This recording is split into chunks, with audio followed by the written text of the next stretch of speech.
Have you ever heard of the term called yak shaving? I'd like to explain this to you through a small story.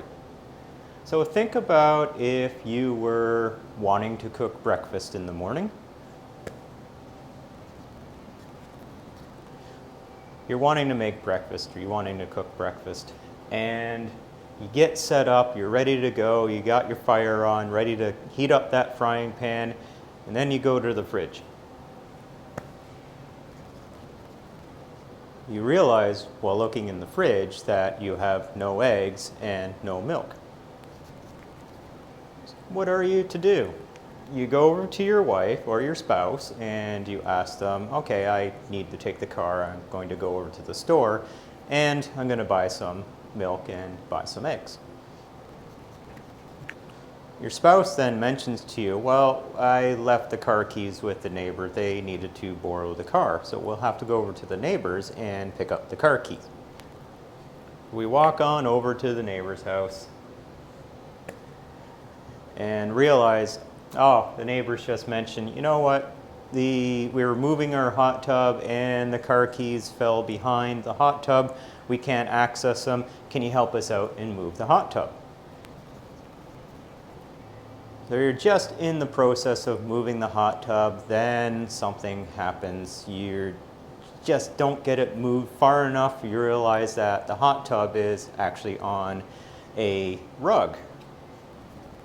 The problem while you're starting to move the hot tub is you tore a piece of the rug.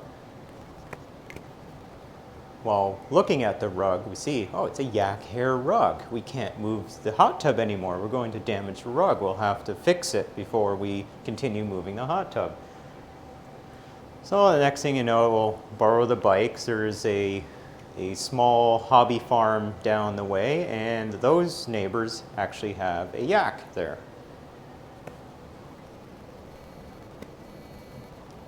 So next thing you know, here you are, you're at that hobby farm, and next thing you know it, because you wanted to have breakfast, you are actually now shaving a yak.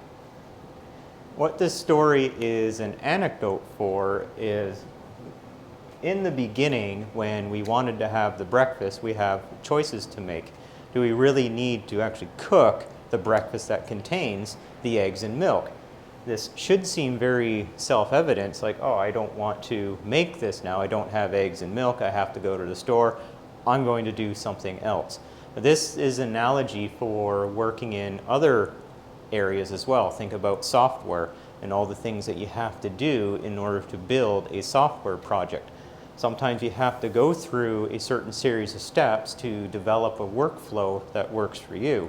But think about that the next time you go on this journey and then realize that, should I really be going this far in effort in order to do that one thing that you started with in the beginning?